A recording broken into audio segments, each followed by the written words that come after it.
எல்லாருக்கும் வணக்கம். ரொம்ப கம்பீரமான மேடை, பேச பயமா இருக்கு.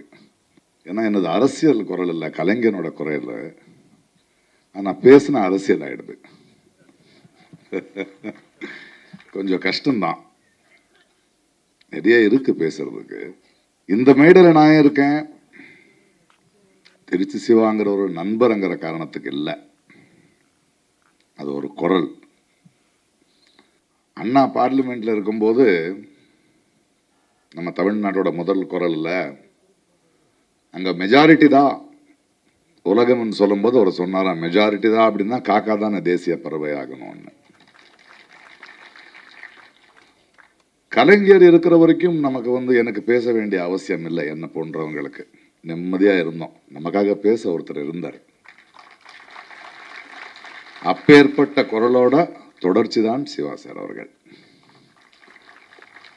என்னை வரும்போது யாரோ ஒருத்தர் கேட்டாங்க, என்ன பிரகாஷ் ரொம்ப தைரியமா உண்மையா பேசுற நீ என்ன?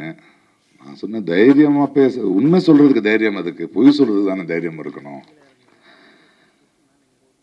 நம்ம ஊர்ல ஒரு பஸ்ல ஒரு போர்டு போடுவோம், திருடங்க இருக்காங்க ஜாகிரதை என்ன, அதுதான் நம்ம எல்லாம் போடுறோம். ஆனா திருடனுக்கு வலிக்குது இல்லையா? இங்க இருக்கிற எல்லா குரல்களும் நம்ம அந்த மாதிரி போர்டு போடுறோம். என்னுடைய மொழியை திருடாத, என்னுடைய அடையாளமான என்னுடைய தனித்துவத்தை திருடாத, என்னை காத்துட்டு இருக்கிற என் மாநிலத்தை திருடாதன்னு. ஆனால் திருடனுக்கு வலிக்குது, வலிக்கிட்டோம், பரவாயில்ல.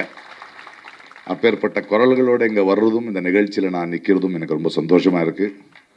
அண்ட் எனக்கு நேரம் கிடைக்கல. Congratulations for being the deputy CM. நம்மக்கிட்ட ஒரு டெப்யூட்டி சிஎம் இருக்காரு, சமத்துவத்தை பற்றி பேசுகிறாரு. இன்னொருத்தர் இருக்காரு, அவரும் சகாரத்தில் ஒன்று பேசுகிறாரு. நாங்கள் எல்லாம் சமத்துவத்தோடு இருக்கோம். Okay, thank you.